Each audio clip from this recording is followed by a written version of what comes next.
हरे कृष्णा। मार्गशीर्ष मास के अंतिम दिन हमें ये सिखाते हैं कि जीवन में जो भी प्राप्त हो उसे भगवान का प्रसाद समझना चाहिए। हमारे जीवन में आने वाले अच्छे या बुरे फल हमारे कर्मों का फल होता है, ये हम सब जानते हैं, लेकिन कई बार उसे हम स्वीकार नहीं कर पाते। कहीं ना कहीं वो अहंकार हमारे मन को भीतर से इस बात का स्वीकार करने के लिए रोक लेता है कि मेरे जीवन में जो कुछ भी घटित हो रहा है उसके पीछे मेरे पूर्व कर्म कारण रूप हैं। लेकिन वर्तमान और भविष्य सदैव हमारे हाथों में होता है। वर्तमान और भविष्य में हम कैसे कर्म करते हैं उसी के अनुसार हमारे भविष्यकालीन कर्म और हमारी नियति गढ़ी जाती है। और इसीलिए हमारे शास्त्र कहते हैं कि मनुष्य को सदैव जागृत अवस्था में रहना चाहिए, सचेत होना चाहिए वो किस प्रकार के कर्म कर रहा है। शारीरिक, मानसिक, वाणी द्वारा किए गए किसी भी प्रकार के हिंसात्मक कार्य और इन सब से बचकर रहना चाहिए। और इस संपूर्ण मार्गशीर्ष मास में हम जानते हैं आपने इन सभी नियमों का पालन किया है पूर्ण श्रद्धा और भक्ति भाव से। अगर आपने पहले दिन से लेकर आज तक की सभी कथाओं का श्रवण किया है तो विश्वास कीजिए भगवान श्री हरि आपकी इस तपस्या को अवश्य फल प्रदान करेंगे और एक ऐसा फल मिलेगा जिसकी आपने कभी कल्पना नहीं की होगी। इसी विचार के साथ चलिए आज की मार्गशीर्ष मास कथा का श्रवण करते हैं। आइए आज की कथा आरंभ करते हैं। ऋषि नारायण ने कहा, हे नारद, देवी शची द्वारा किए गए इस स्तोत्र को सुनकर देवगुरु बृहस्पति अत्यंत संतुष्ट हुए। उन्होंने शांत भाव से इंद्र पत्नी देवी शची को मधुर वचन में कहने लगे, हे पुत्री, सारा भय छोड़ दो। मेरे रहते हुए तुम्हें किस बात का भय? मेरे लिए जैसे कच्छ की पत्नी रक्षणीय है उसी प्रकार तुम भी हो। जो स्थान पुत्र का है वही स्थान शिष्य का भी है। तर्पण, पिंडदान, पालन और परितोषण, इन सभी कर्मों के लिए पुत्र और शिष्य में कोई भेद नहीं है। जैसे पुत्र पिता के मरने पर उसके लिए अग्निदाता होता है, अवश्य उसी तरह शिष्य गुरु के लिए अग्निदाता कहा गया है। और ये बात कण्व शाखा में ब्रह्मा जी ने कही है। पिता, माता, गुरु, पत्नी, छोटा बालक, अनाथ और कुटुंबीजन ये पुरुष मात्र से नित्य पोषण पाने के योग्य हैं और ऐसा ब्रह्मा जी का कथन है। जो इनका पोषण नहीं करते उसके शरीर के भस्म होने तक उन्हें सूतक यानी अशौच का भागी होना पड़ता है। वे जीते जी देव यज्ञ और पितृ यज्ञ में कर्म करने का अधिकारी नहीं रह जाता। ऐसा स्वयं शिवजी भी कहते हैं। जो माता, पिता और गुरु के प्रति मानव बुद्धि रखता है उसको सर्वत्र अयश प्राप्त होता है और उसे पग पग पर विघ्न का सामना करना पड़ता है। जो संपत्ति के अहंकार में आकर गुरु का अपमान करता है उसका शीघ्र ही सर्वनाश हो जाता है। अपनी सभा में मुझे देखकर इंद्र आसन से उठे नहीं थे और उसी का फल वे इस समय भुगत रहे हैं। गुरु के अपमान का शीघ्र ही जो कटु फल प्राप्त होता है उसे तुम अपनी आंखों से देख सकती हो। लेकिन तुम चिंता मत करो, मैं अब इंद्र को उस श्राप से छुड़ाऊंगा और निश्चय ही तुम्हारी रक्षा करूंगा। जो शासन और संरक्षण दोनों ही कर सकता है वही गुरु कहलाता है। जो हृदय से शुद्ध है अर्थात जिसके हृदय में कलुषित भाव नहीं पैदा हुआ उस नारी का सतीत्व नष्ट कभी नहीं होता। लेकिन जिसके मन में विकल्प आता है उसका धर्म तुरंत नष्ट हो जाता है। हे पतिव्रते, तुम्हारा दुर्गा जी के समान प्रभाव बढ़ेगा। तुम्हारी प्रतिष्ठा और यश लक्ष्मी जी के समान रहेंगे। स्वामी के प्रति गौरव, मान, प्रीति और प्रधानता का भाव भी तुम में श्री राधा के ही समान होगा। रोहिणी के समान तुम में पति की अपेक्षा बुद्धि होगी। जब देवगुरु बृहस्पति इस प्रकार शची देवी को सांत्वना प्रदान कर रहे थे उसी समय नहुष के दूत ने आकर शची से नंदनवन में चलने के लिए कहा और ये सुनते ही बृहस्पति जी का सारा शरीर क्रोध से कांपने लगा। देवगुरु बृहस्पति ने अत्यंत क्रोधायमान होकर उस दूत से कहा, अरे ओ दूत, तू जाकर नहुष से कह दे कि महाराज, यदि तुम शची का उपभोग करना चाहते हो तो एक ऐसी सवारी पर चढ़कर रात में आना जिसका आज से पहले किसी ने उपयोग ना किया हो। सप्तर्षियों के कंधों पर अपनी सुंदर शिविका रख के उत्तम वेशभूषा से सज धज कर उसी पर आरूढ़ होकर तुम्हें यहाँ तक यात्रा करनी चाहिए। देवगुरु बृहस्पति की ये बात सुनकर दूत ने नहुष के पास यही संदेश जाके कह सुनाया और ये सुनकर नहुष हंस पड़ा और अपने सेवक से कहने लगा, जाओ जाओ, जल्दी जाओ, सप्तर्षियों को बुला कर लाओ। उन सब के साथ मिलकर आज मैं अवश्य ही कोई उपाय करूंगा। तुम अभी जाओ। राजा का ये आदेश पाकर दूत सप्तर्षियों के पास गया। नहुष ने जो कहा था वो सारा उनको कह सुनाया। और दूत की बात सुनकर सप्तर्षि प्रसन्नता पूर्वक नहुष के पास गए। उन सबको आया देखकर राजा ने प्रणाम किया और फिर आदर पूर्वक इस प्रकार बोलने लगा। हे ऋषिवर, आप लोग ब्रह्मा जी के पुत्र हैं, ब्रह्म तेज से प्रकाशित हैं और सदैव ब्रह्मा जी के समान ही भक्त वत्सल हैं। शुद्ध सत्व ही आपका स्वरूप है। दर्प और अहंकार आपको छू नहीं सकते। इस प्रकार राजा नहुष सभी सप्तऋषियों की प्रशंसा करने लगा। मीठी मीठी वाणी में उन्हें प्रभावित करने का प्रयास करने लगा। और ये सब सुनकर ऋषियों ने कहा, हे पुत्र, तुम्हारे मन में जो इच्छा है उसे कह सुनाओ। उसके अनुसार वर मांगो, हम तुम्हें कुछ भी देने में समर्थ हैं। इंद्र पद, मनु का पद, दीर्घायु, 7 द्वीपों का प्रभुत्व, चिरकाल तक बना रहने वाला अतिशय सुख, संपूर्ण सिद्धियां। हे वत्स, बोलो, इस समय तुम्हें किस वस्तु की इच्छा है? वो सब तुम्हें देकर ही हम तपस्या के लिए जाएंगे। जो क्षण श्री कृष्ण की आराधना के बिना व्यतीत होती है वो लाख युगों के समान है। यानी श्री कृष्ण भजन के बिना अगर एक क्षण भी व्यर्थ चला जाए तो ये समझना चाहिए कि हमारे 1 लाख युग व्यर्थ बीत गए।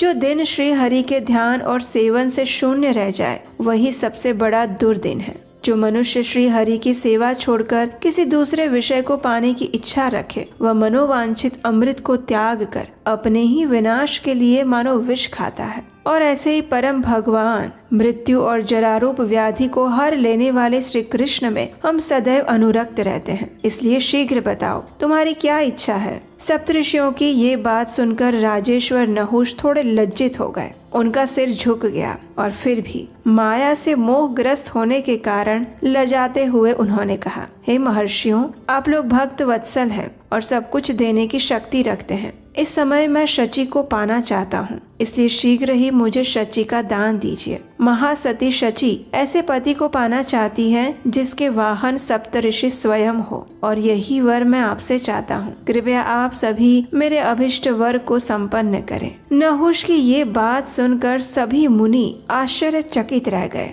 एक दूसरे के सामने देखने लगे और जोर जोर से हंसने लगे। स्वयं राजा को भगवान विष्णु की माया से विष्टित और मोहित मानकर उन दीन वत्सल सभी ऋषिगणों ने कृपा पूर्वक राजा का वाहन बनने की प्रतिज्ञा ले ली। राजा नहुष की पालकी मुक्ता और माणिक्य से सुशोभित की गई। ऋषियों ने उसे कंधे पर उठाया और राजा नहुष सुंदर वेश और रत्नमय आभूषणों से सुसज्जित होकर अपनी पालकी में बैठकर निकल पड़ा देवगुरु बृहस्पति के आश्रम में। अब ऋषिगण धीरे धीरे चल रहे थे और इस प्रकार अपने अभिष्ट स्थान पर पहुंचने में थोड़ी देर हो रही थी। ये देखकर राजा नहुष अत्यंत क्रोधित हो गया और सप्तऋषियों को डांटने फटकारने लगा। और इस पालकी के सबसे आगे चल रहे थे दुर्वासा मुनि। उन्हें राजा की फटकार पर क्रोध आ गया और उन्होंने तुरंत ही राजा नहुष को श्राप देते हुए कहा, अरे ओ मूढ़ चित्त महाराज, तू सर्प सर्प कह रहा है, इसलिए जा, मैं तुझे श्राप देता हूँ कि तू स्वयं अजगर होकर नीचे पृथ्वी पर गिर पड़। धर्मपुत्र युधिष्ठिर के दर्शन होने के बाद ही तू इस अजगर की योनि से मुक्त हो पाएगा। उसके बाद रत्नमय विमान से वैकुंठ में जाकर भगवान विष्णु का सेवन करना। किया हुआ कर्म कभी निष्फल नहीं जाता। तुमने श्री हरि की आराधना की है, इसलिए श्राप से छूटने पर तुम्हें उसका फल भी अवश्य मिलेगा, लेकिन इस समय तू सर्प बन जा। इस प्रकार कहकर सभी मुनि हंसते हुए वहां से चले गए और राजा नहुष उन सब के श्राप से सर्प बनकर गिर पड़ा। ये समाचार जब शची देवी ने सुना तो वो अत्यंत हर्षित हो गई। उसने गुरुदेव बृहस्पति की ओर आभार व्यक्त किया, उन्हें प्रणाम किया और फिर वापस अमरावती में चली गई। देवगुरु बृहस्पति शीघ्र ही उस स्थान पर गए जहाँ इंद्र कमल नाल में निवास कर रहे थे। सरोवर के पास जाकर उस कृपा निधान देवगुरु बृहस्पति ने अत्यंत प्रेम पूर्वक इंद्र को पुकारा और उनसे कहा, हे वत्स, आ जाओ, मेरे रहते क्या भय हो सकता है। भय को छोड़ो, मैं तुम्हारा गुरु बृहस्पति हूँ, बाहर निकल आओ। इस प्रकार अपने गुरु का स्वर सुनते ही देवराज इंद्र का मन प्रसन्नता से खिल गया। वे अपने सूक्ष्म रूप को छोड़कर अपने ही स्वरूप में बाहर आए। अपने गुरु के चरणों में उन्होंने दंडवत प्रणाम किया, सिर झुकाया और फिर वहीं पर रोने लगे। इस प्रकार महाभयभीत और रोते हुए इंद्र को देव गुरु ने अपने हृदय से लगा लिया। तत्पश्चात देवराज इंद्र के प्रायश्चित के लिए उन्हें सोमयाग यज्ञ करवाकर रमणीय रत्नमय सिंहासन पर आरूढ़ करवाया और पहले से 4 गुना उत्तम ऐश्वर्य प्रदान किया। उसके बाद सभी देवता आकर उनकी सेवा करने लगे और देवी शची ने पुनः अपने पति देवराज इंद्र को प्राप्त कर लिया। इस कथा का समापन करते हुए ऋषि नारायण ने कहा, हे नारद मुनि, इस प्रकार मैंने आपको इंद्र के अभिमान भंग की कथा सुनाई और शची के सतीत्व की रक्षा का प्रसंग भी कह सुनाया। अब आप क्या सुनना चाहते हैं? इस पर नारद मुनि ने कहा, हे ब्रह्मन, आपने मुझे इंद्र दर्प भंग के इसी प्रसंग में ऋषि गौतम द्वारा इंद्र को श्राप मिला था इसकी कथा सुनाई थी। साथ ही ये भी कहा था कि अहल्या पति के श्राप से पाषाण शिला हो गई और गौतम ने श्राप देकर अहल्या से कहा था कि जाओ तुम विशाल वन में पाषाण रूपिणी बन जाओ और फिर श्री रामचंद्र की चरणों की अंगुलिका का स्पर्श पाकर पवित्र हो जाओगी और उसी पुण्य से फिर मुझे पाओगी और मेरे पास चली आओगी। इस प्रकार कहकर गौतम ऋषि चले गए थे। हे ऋषिवर, दशरथ नंदन भगवान श्री राम ने आखिर किस युग में और किस प्रकार गौतम पत्नी अहिल्या को श्राप से मुक्त करवाया था? हे प्रभु, मेरे मन में इस कथा को सुनने की जिज्ञासा हो रही है। कृपया मुझे आप उसका वृतांत कह सुनाएं। और फिर ऋषि नारायण ने नारद मुनि के पूछने पर एक और कथा वृतांत कहना आरंभ किया और उस कथा को हम सुनेंगे हमारे इसी मार्गशीर्ष मास कथा की अंतिम और आने वाली कल की कड़ी में।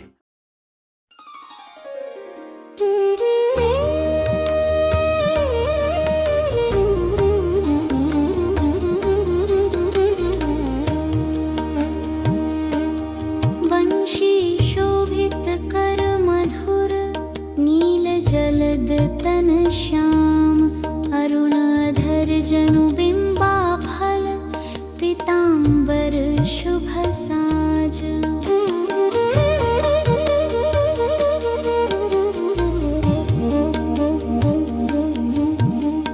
जय मनमोहन मदन छवि कृष्ण चंद्र महाराज करहु कृपा है रवि तनय राखहु जन की लाज। जय यदुनंदन जय जगवंदन जय वसुदेव देवकी नंदन जय यशोदा सुत नंद दुलारे जय प्रभु भक्तन के दृग तारे। जय नट नागर नागन थैया कृष्ण कन्हैया धेनु चरैया पुनि नख पर प्रभु गिरिवर धारो आओ दीनन कष्ट निवारो।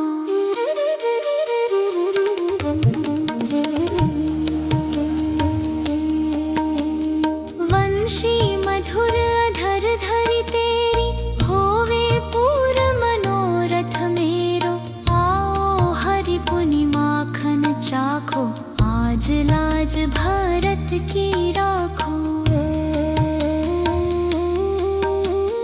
गोल कपोल चिबुक अरुणारे मृदु मुस्कान मोहिनी डारे रंजित राजीव नयन विशाला मोर मुकुट वैजयंती माला।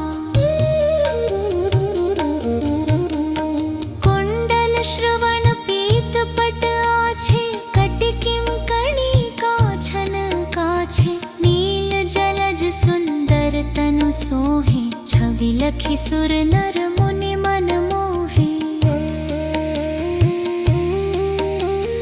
मस्तक तिलक अलक घुंघराले आओ कृष्ण बांसुरी वाले करि पय पान पुतन हितारयो अका बका कागा सुर मारयो।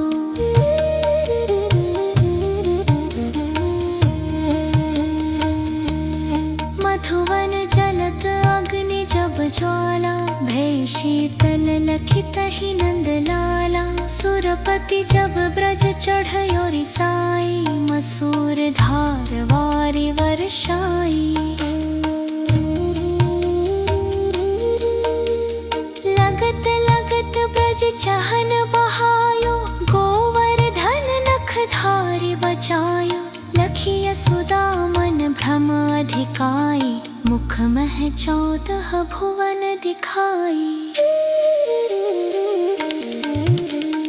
दुष्ट कनस अति उधम मचायो कोटि कम